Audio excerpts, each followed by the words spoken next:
Hey, Story Explorers, guess what time it is? That's right, it's book reading time! Let's read a book! Hi, I'm Jeremy Oparah. I'm gonna read to you my book. Book 1, African Savannah. If I were an animal, what would I have in my lunchbox? If I were a cheetah, I'd want a herd of gazelle in my lunchbox. I'd really like that food. If I were an aardvark, I would want a colony of termites in my lunchbox. If I were a giraffe,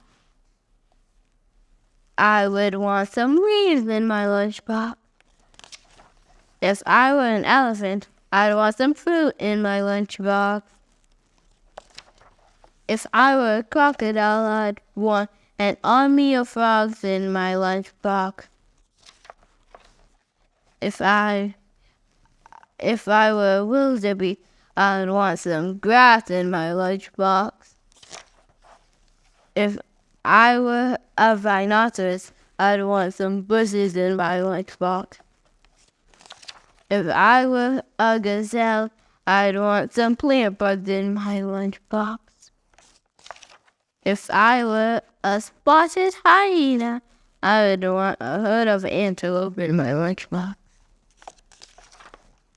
If I were a meerkat, I would want a nest of scorpions in my lunchbox. But since I'm a kid in elementary school, I wouldn't like any of those other foods in my lunchbox. I'd want some cheesy pizza and maybe some Japanese mochi ice cream in my lunchbox. Yum, yummy! The end.